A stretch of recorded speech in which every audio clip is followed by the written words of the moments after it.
Dad? Oh my gosh. I said no! Better dirty!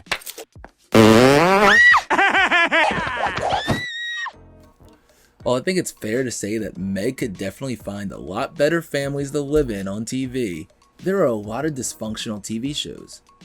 And that's a topic for this episode.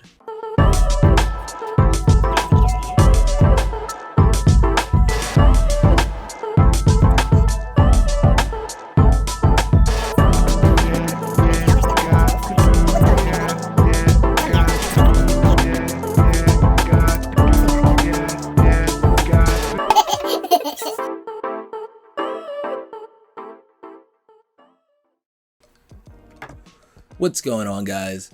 My name's Cliff, and this is Unpack That Bowl, the show where we take a deep dive into pop culture. This episode, we're taking a deep dive into some of my favorite dysfunctional families. So, like I said, on TV, there are a lot of dysfunctional families. I want to take a look at some of my favorites. Like take, for example, The Rock's from Everybody Hates Chris. If this show was anywhere near close to his real life, I would've got myself emancipated.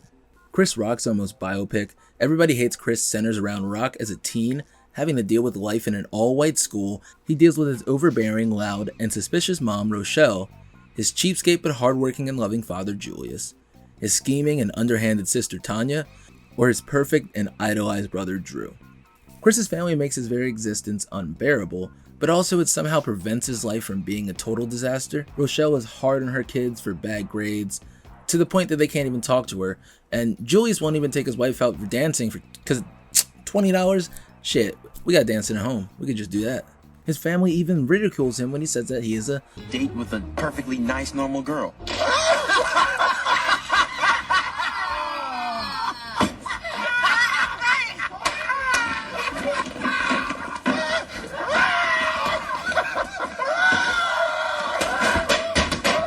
It is a awful family, but they make it work.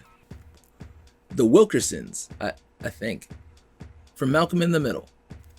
I promise you this family loves each other, they just might want to kill each other. The titular child of the sitcom Malcolm is both an off-the-charts genius and, just a regular normal kid. I mean, compared to the screwballs that make up the rest of his family, he's normal. We look at his mom Lois, and when she isn't busy shaving the dad Hal's back, she seems preoccupied with emasculating Hal and their sons.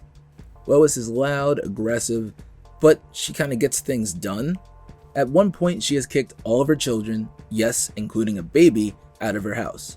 So somewhere in retaliation, the oldest son, Francis, became arguably her biggest enemy, torturing her, getting sent to military school, moving out to Alaska, marrying a woman named Piyama, and then eventually keeping up the lie to torture her, telling her that he's jobless, when in reality, he's got a job. He's got a 9-to-5 or cubicle job. The other brothers, Reese and Dewey, are there too, and Reese is somewhat helpful, but he's mainly just a weird oddball bully who just picks on people. And Dewey seems to want to be a child, and he's like the forgotten kid, but also he has these weird hidden talents. The Reynolds, It's Always Sunny in Philadelphia. Adding Danny DeVito to the cast as Frank Reynolds made It's Always Sunny what it is now. I think even counting some of the actual people I'll mention later, the gang from It's Always Sunny has to include some of the worst people ever. Everything they do has to be at 11. The actual relatives are the Reynolds, Dennis, Dee, and Frank. They are shining examples of nepotism and narcissism. They deal with Frank's wealth, their mother's death, and being extremely vain and misguided. Dee and Dennis usually stay together, and they're joined by friends Mac and Charlie, who might as well be a family as well. Mac, Charlie, and Dennis usually come up with stupid ideas, and Dee follows them and Frank expenses the plan. Everything they do is a mess, and because of that, they always find a way to be involved in the worst ways possible, and they're always in front of things. Between stealing the mom's cocaine, trying to sell gas door to door, and absolutely destroying Rickety Cricket's life. The gang are the most destructive family on TV. The Lannisters, Game of Thrones. House Lannister is the most fucked family on this list. Pun intended. Game of Thrones' oldest and most conniving family, and this has to be the closest family on the list. Twins Jaime and Cersei Lannister are brother and sister lovers until Cersei takes her cousin Lancel when Jaime's captured. But then, gasp, all of Cersei's children are Jaime's, not Cersei's husband Robb Baratheon. Don't worry, that'll handle itself. Tyrion discovers Lancel is with Cersei and makes Lancel his spy. Speaking of Tyrion, their youngest brother, he's at odds with their father Tywin, to say the least. Tyrion despises his father but tries to impress him or even better him in his every action. Tywin hates Tyrion not only for his grotesque looks, but also for the fact that Tyrion is the child who killed his wife in birth. Tywin idolizes Jaime but hates Tyrion, even though Tyrion is a child that is most like him. The Griffins. Family Guy. It seems today that all you see is violence in movies and sex on TV. But where are those good old-fashioned values on which we used to rely? Lucky there's a Family Guy. Unlucky for Meg though, because this family is so unloving to her. Poor Meg. Someone help her. If it wasn't for the family I have at number 1, I'd say that this is the most dysfunctional family on TV. Family Guy is full of the worst attributes every one of these shows have had. But Peter Griffin is the head of this household, which makes that so much worse. The dysfunction in the Griffin household arguably emanates from its youngest member upwards. Starting off as insanely British and very curious, now villainous toddler Stewie repeatedly attempts world domination through construction and deployment of mind control devices, fighter jets, clones, rocket launchers, lasers, time machines. He's also really obsessed with killing his mother Lois, another Lois, and hating on Matthew McConaughey. The adolescent outcasts Meg and Chris are neglected and weird, but only because of their parents. Meg especially is brutalized by the family, and when pushed to the edge over and over again by her family, she snaps. My point is that with all the irresponsible, reckless, idiotic behavior in your past, that somehow you have the nerve, the arrogance to consistently and ruthlessly point out my shortcomings. All right, well, fine. Okay, I'm not the perfect mother. Who is? Oh, not only are you not the perfect mother, you're the furthest thing from. From the moment you gave birth to me, I had to trust you. I had no choice. I needed you to protect me from the world, to be my guide, to help me navigate the difficult, confusing, and vulnerable journey to becoming a person. You have done none of those things. You're my mother, and you took a child's trust and smashed it into bits in a 17-year-long mission to destroy something that you killed a long time ago.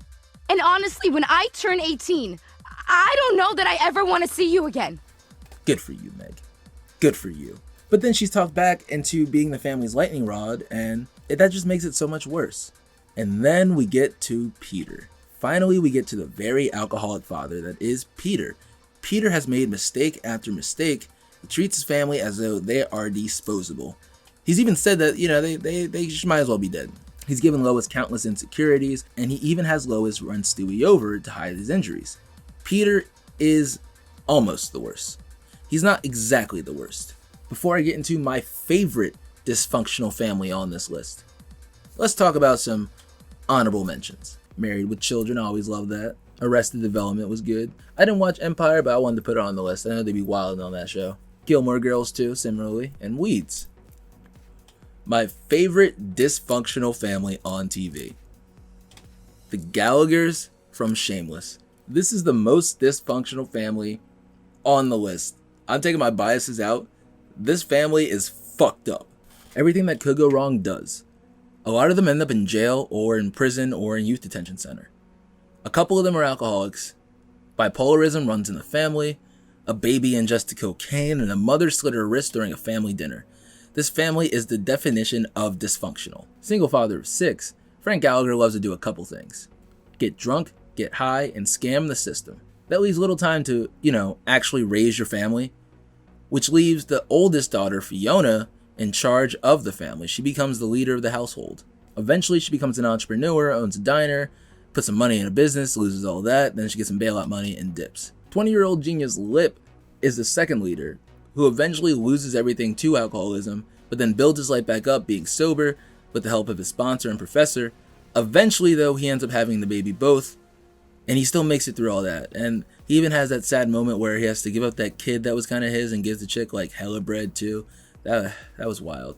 We have Debbie, who starts off as this kind of cute and kind of questionable kid who steals the other kid at this point, and then she turns into a borderline sexually assaulting teenage mother.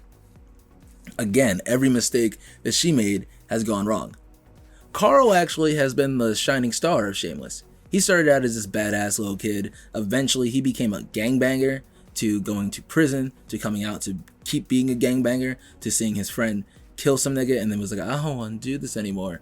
Got out the life, went to military school, got his life together, kind of. He got a stalker, but he got his life together.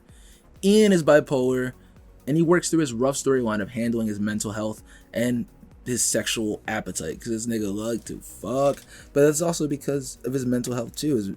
It puts him in a bad place, and that tests his and his relationship with Mickey until Ian's put in jail, but then he's in jail with Mickey, so yeah. This family is fucked up. I love Shameless, but this family is fucked. They truly are shameless. Thanks for watching, guys. Let me know what you thought of this list. What are some of your favorite dysfunctional families? Did you like some of the families on this list, or did you feel that they needed more spotlight or needed to be higher? Let me know, guys. I like your feedback. Thanks for watching, guys. My name's Cliff. This has been Unpack That Bully. Peace.